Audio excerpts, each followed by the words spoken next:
Like many women, I remember feeling a man's glare at too young of an age. At an age where, I wasn't sexual, yet I was being viewed sexually, which was really awkward. I remember I was riding the train with my mom on the way to her second job. "What are you looking at?" I screamed across the train.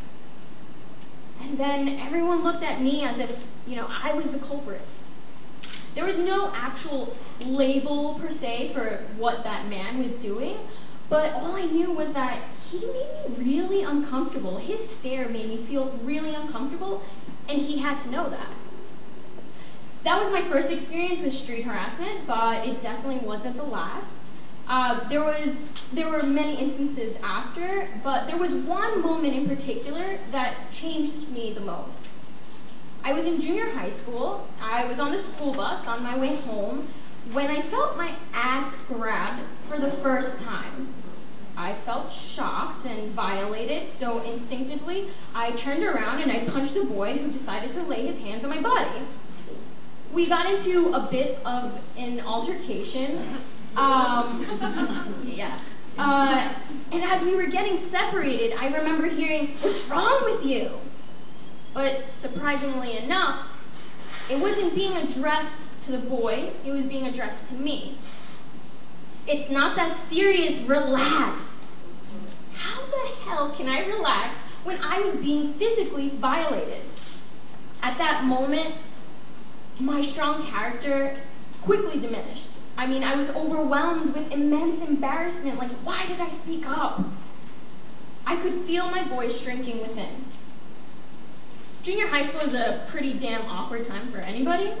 And this was a time where boys started pinching and slapping girls' butts out of nowhere. It seemed like some really weird rite of passage for boys to violate and for girls to accept. And it was clear from everyone's reaction that I had failed this rite of passage. In my TEDx talk, "Feminism Isn't Dead, It's Gone Viral," I discussed how I discovered feminism on the internet. And one of the things that I first learned about was street harassment from HOLLArev. Before this, street harassment was nameless. It was just something that women and girls put up with. It was a way of life. But realizing that there were people and organizations not only addressing the issue, but attacking it head on, that empowered me. It empowered me to fight back, not in the way that I did on that bus per se, but to fight back with my voice. The internet liberated me of constrictions, of social norms. So it was only natural that I used the internet to fight back against street harassment. 2 years ago, I decided to put my face out there. Oh, awesome. It's already there. 2 years ago, I decided to put my face out there along with my opinions and start a YouTube channel, TheeKatsMeoww, double E and double W because I wanted to sabotage myself. Anyways, yes, as you heard, a YouTube channel that encourages young people to challenge the media and question social norms. And at last I finally had a platform where I could finally express everything I ever wanted to say about street harassment. And last year I made a video titled, "Dear Men, Street Harassment Sucks." Straight to the point. And almost overnight, it got thousands of views and the comment section started piling up. And I was thrilled. I was like, yeah, I went viral.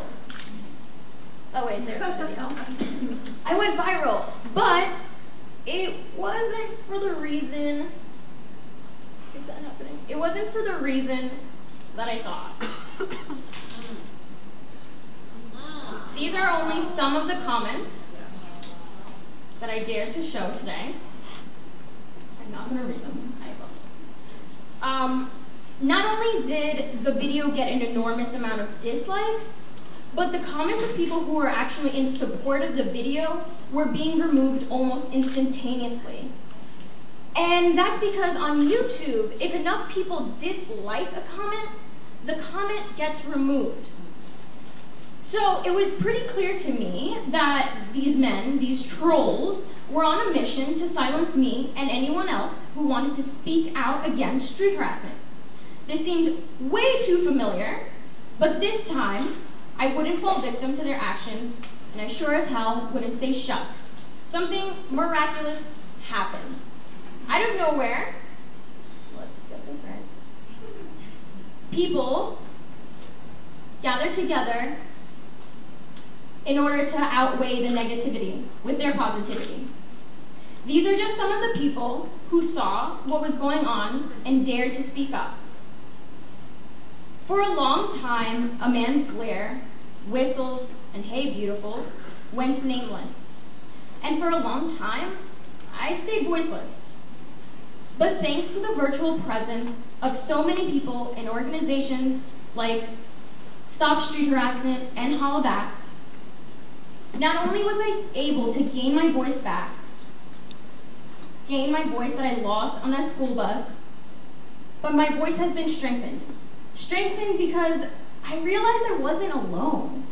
So whether it's through a YouTube video or a Facebook status, on a train station, or on a school bus, don't let anyone silence you. Because every time that we speak up, we remind each other that street harassment is not a rite of passage for any human being. Thank you.